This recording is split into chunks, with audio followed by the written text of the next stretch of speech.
Noong una natatakot ako talaga kasi parehas tayo bata. Parehas ba kami yung less pa yung experience? Yung sayo naman kasi sa TikTok is very different, di ba? Same tayo na sakit before, na laging tumitingin sa baba. Oo. Dahil lang magka-partner na tayo, magtutulungan tayo of course, pasahan tayo ng energy. Ikaw ba?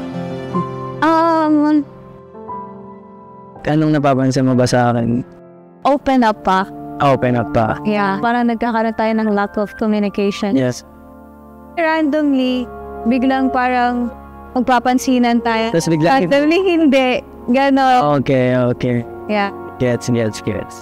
Baka hindi lang ako consistent na mag-connect pa sa'yo, kaya mo na-feel yan. But I'm sure naman, pretty sure na sa mga darating na araw na mas magiging close pa tayo.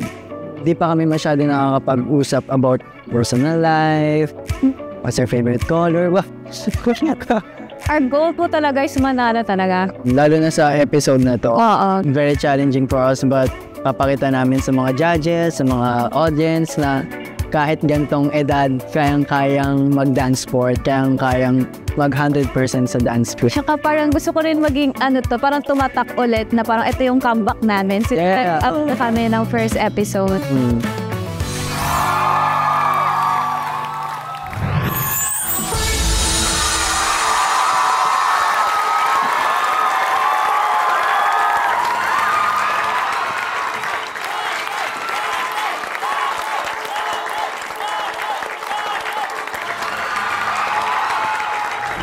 Dami pa palang ganap eh.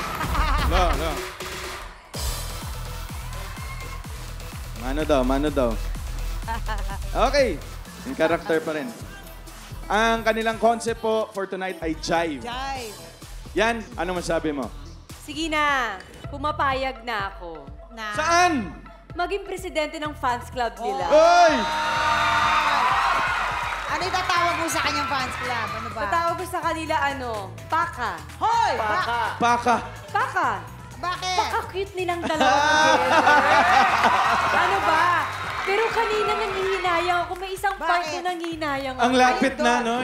Kasi gumaganto-ganto sila, hindi pa tinuloy eh. Isa pa nga daw ng ganun.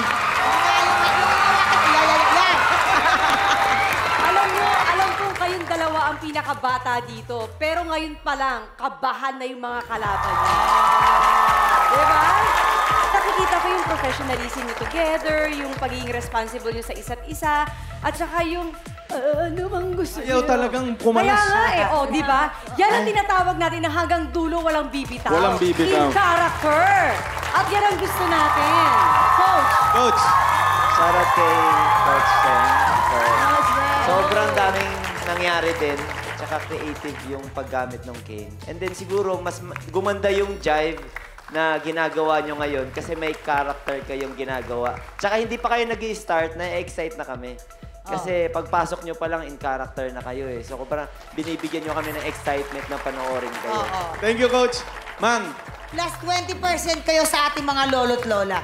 Alam niyo kung bakit? Kasi hindi lang mga Gen Z ang umiidolo sa husay niyo ngayon. Pati mga lolo't lola, nakuha niyo mga puso niyo. Salamat po. Kasi nakakatuwa, di ba? At the young age, nakikita mo sila na talagang dalang-dala nila yung ballroom, no? Galing. Thank you po. Thank you so much.